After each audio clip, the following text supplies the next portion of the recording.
No one was ever named. No one confessed. I was 19, but I still flinch whenever someone touches my back. My body never let me forget what they all tried to explain away. Some days, it's like my brain just hits a patch of static. Like actual white noise, not metaphor, not clever phrasing. Just this blank, searing shimmer behind my eyes, where I'm supposed to be a person. Tuesday mornings are the worst. I don't even know why. Maybe it happened on a Tuesday. I've never checked. Maybe my body remembers something I don't want to. Anyway, I was in the grocery store's freezer aisle last week, reaching for a box of waffles or something dumb, when suddenly everything inside me screamed don't. Like, don't move. Don't breathe. Don't even blink too loud. That's when it happens. These memories or sensations really hit out of nowhere. Not always images. Not always clear. But they're sharp. And cold. Like I'm suddenly outside of time, stuck in this trembling, invisible shape of the old moment. It doesn't even have to be real anymore. It just feels real. That makes it real. I didn't even buy the waffles. Just stood there for maybe a whole minute, frozen like an idiot in front of a family-sized bag of tater tots, until some kid darted past me and broke the spell. Then I left my cart mid-aisle and drove home, texting my boss some lie about spilled coffee or food poisoning. Which is a funny thing. I haven't touched coffee in 4 years. Not since the thing. I don't usually tell people the full story. I mean, some of it I say out loud, like, yeah, I had a rough year dealing with some PTSD. That's safe, right? Digestible. Just enough trauma to explain the sleep stuff, or why I bail on crowded social things, or why loud banging noises make me flinch so hard I feel like I'm coming out of my skin. But the truth? The real story? God, I hate that I know it so vividly. I hate that my body still feels it like muscle memory, like it curled its way into my spine and set up residence there. I was 19, still home for the summer from college, still kind of in that floaty half-grown place where you think you know who you are, but you really just know what you're trying not to be. My friend Riley had this older cousin who threw these massive bonfires out on this property edge by the river. Basically half the county showed up, half of them drunk, the other half high or wishing they were. I didn't want to go. I swear to God. But Riley begged. It'll be chill, she kept saying. Just one night. Some beers, some music. And honestly, I was tired of always being the one who said no. The girl who stayed home, made excuses, lived in the bubble wrap of her own fear. So I went. Cute sweatshirt. Fake enthusiasm. Full stomach so I wouldn't get drunk too fast. I told myself it was good to push boundaries. I hadn't even finished one drink before I lost track of Riley. She wandered off, I think with some guy. I kept replaying that detail for months. Why didn't she check in? Why didn't I ask? It's hard to explain what happened without sounding like I'm trying to be dramatic. And maybe I am. I don't know anymore. I told the police the version that made sense. The version I could summon through the fog while they sat there with their tired, patient faces and their notebooks. But here's the part I've never said completely out loud. I remember being pushed. Not slammed. Not hit. Just nudged. Firm, fast. Right at the edge of the bank. My feet were on dry dirt 1 second, and then they weren't. And the water, it was colder than anything I've felt in my life. I gasped so hard I took water into my lungs. Panicked flailing, total loss of breath. And then nothing. I blacked out. From fear? From oxygen loss? No idea. Someone pulled me out eventually. Some other kid, I was told. I came to on the grass with 4 people standing over me, and my body shaking like I was in a seizure. No one saw who pushed me. Or they said they didn't. Maybe someone did, but wouldn't say. Paramedics said it could have been a stumble. Alcohol. A dizzy spell. All possible. The detective tried to be kind, but you could tell they assumed it wasn't malicious. But I know. I swear I knew. You don't forget the way a hand feels at the center of your back, shoving you into the freaking night. And the worst part, I still don't know who it was. After that, I couldn't sleep. I couldn't be alone in the shower without this tight, crushing feeling.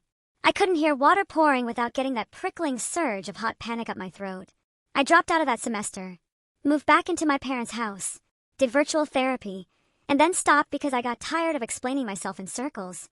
I'm 25 now and it still clings to me like smoke. I light candles to feel calm, but sometimes even vanilla reminds me of the riverbank. That night air.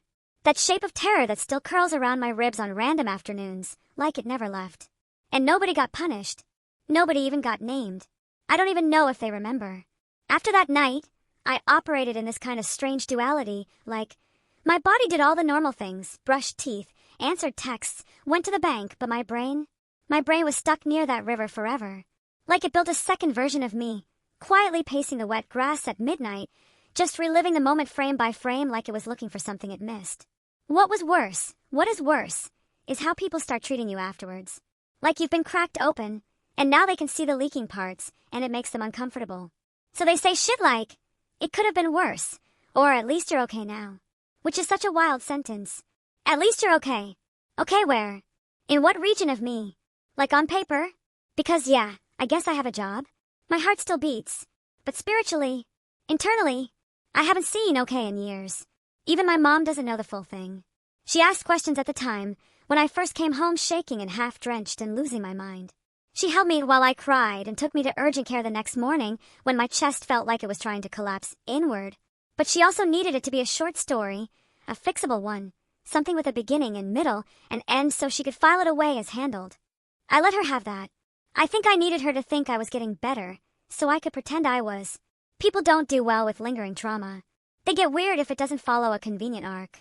They want breakdown, epiphany, then redemption. Cry, get help, move on. What they don't want is a version where you cry in your car at a Walgreens parking lot 4 years later because a commercial came on the radio that uses the same bird song you heard by the river that night. What they don't know is that healing isn't a process, it's a freaking spiral. You think you're past it, then you get dragged underwater again with no warning. And no one claps for you when you tread water. They just assume you should have made land already. I keep trying therapy. I cycle through apps and faces, join support forums, read the books that say all the right scientists why brainy things. But nothing sticks. 9 out of 10 times, I lie just enough to seem brave without seeming broken. Like, I want the therapist to like me. Or at least not fear I'm beyond repair. Which is on its own, a whole kind of damage. Funny thing, I've memorized the symptoms now. The actual diagnostic checklist. Hypervigilance. Avoidance. Intrusive memories. Detachment. Insomnia. I could teach a class on it. Still doesn't make it easier to live with. Sometimes I think about going back to that river. Just to stand there. Just to not flinch. Like exposure therapy or whatever. But something in me still says no. Even if I don't know who pushed me, the fact remains that someone chose to. And I'll never fully delete that feeling, that realization, that someone looked at my body and made the decision to put it in harm's way. Not for a joke. Not for some kind of lesson. But for what? A power trip. Spite. Random cruelty. Or maybe they were drunk and stupid. That's what everyone falls back on. People do dumb shit when they're drunk. Yeah. And sometimes that dumb shit ruins someone else's entire sense of safety for years. Honestly, I didn't think I'd make it to 25. That's a weird sentence to drop, I know. But it's true. Not in a clear plan, pro-con list, romanticized dark poetry way.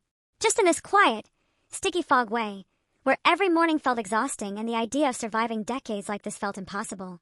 The tired stacked to my bones like wet cement. One time, I remember Googling, how many days does trauma last? Like it was a cold or a flu. Like I'd find a number, a time frame, a light at the end figure that could keep me moving. The answers gave ranges, words like months or years. And then sometimes, lifelong.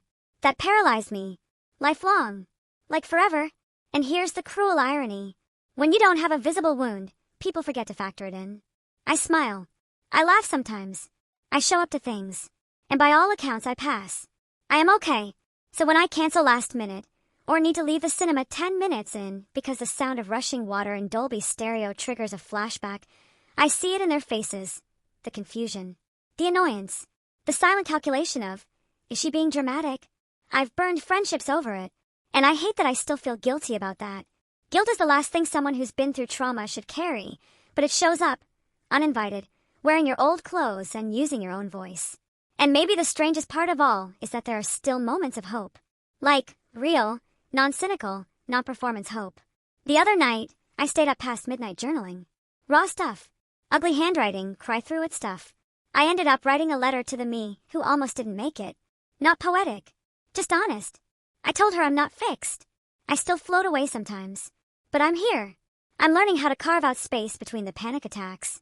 And maybe, someday, that space will get wide enough for peace to stand in. That idea alone, peace standing somewhere in me, that made me cry harder than anything else has in months. Not because it happened, but because maybe it still could. I had this dream a few weeks ago. One of those dreams that doesn't feel like a dream while you're in it. It just feels like, finally, I was standing on the riverbank. Same spot. Same night light. Same stretch of tall grass that used to hiss when the wind passed through. But this time I wasn't afraid. I could feel the moment arriving, like the part where the story usually goes dark, but something was different. In the dream, I turned around. I caught a face. I couldn't see it clearly. Dream logic blurred the edges, like water over ink. But I remember the feeling so vividly it made my real chest ache when I woke up. The feeling was, you're not the villain. You're just a kid who never thought it would matter. And I sat up in bed for a full hour after that, just hugging my knees to my chest, heart running laps inside me, trying not to wake up the person sleeping next to me. Oh, yeah, I'm in a relationship now. That's new. It started slow, embarrassingly slow. A guy at my local indie bookstore asked about the poetry collection I was holding. I panicked and said, I don't really even like poetry, and then bought it anyway so I wouldn't seem fake. He waited outside, just to tell me he actually read it in college and swears it's better than the back cover makes it seem. I just wanted to get to my car and avoid a conversation, but something made me pause. His name's Jonah. He knows about the trauma. Not the whole pin to the grass narrative, not yet. But he knows I haven't always felt safe in my body. He knows I flinch when someone touches my back unexpectedly, or why I always ask to sit with my face toward the door at restaurants. He doesn't ask for the story. He just listens when fragments slip out. Which honestly, that tiny kind of grace, it matters in ways I didn't think possible. A few weeks ago, I panicked during a thunderstorm, shaking, pacing, couldn't stop imagining crash sounds at the water's edge. Jonah sat on the bathroom floor with me, lights off, rubbing slow circles on my palm with his thumb. He didn't say anything cheesy like, you're safe. Just sat, present, solid and quiet, like shelter. That was maybe the first time I let someone witness the full unravel, like, let them genuinely see it, and didn't die from the shame of it. I still don't know if I believe in full healing. I think that's a concept wrapped up in too many soft-focused Instagram quotes and overpriced life coaches. But I do believe in repair. I believe in repetition. In the idea that you can rewrite instincts with enough gentle contradiction. And yeah, I still have setbacks. Some worse than others. There was a day not long ago when a guy from my high school randomly DM'd me to ask if I remembered that insane river party from back in the day. Exact words. I stared at the message for what felt like hours. I almost blocked him. But curiosity won. I asked if he remembered anything happening that night. He sent back a shrugging emoji and said something like, didn't someone fall in or whatever? LOL. And I swear, I've never wanted to throw my phone harder than I did in that moment. Fall in. Collapsed 4 years of panic and shame and rebuilding into 2 words and a throwaway laugh. And maybe the part that gutted me most was realizing, to them, it was just a funny blur of a moment. Bonfire, music, splash, someone screams, someone laughs, beers clink. Memory sealed. Nothing to reconstruct. But to me, that moment rewired me. Changed everything. It's brutal, realizing how small you can be in someone else's story, and how enormous that same person might be in yours. I didn't reply. I never will. Some ghosts don't deserve your voice. But some do. I'm only just starting to believe mine might. And maybe that's what I'm clinging to now. Not some fairy tale restoration of the old me. That version evaporated in the dark. But this new self I've been carving out in inch-sized bravery. The one who flinches and still shows up. Who forgets how to breathe, but remembers how to come back from it. I keep this note on my phone, bookmarked where I won't lose it. It says, you didn't survive for nothing. I don't always believe it, but sometimes I do.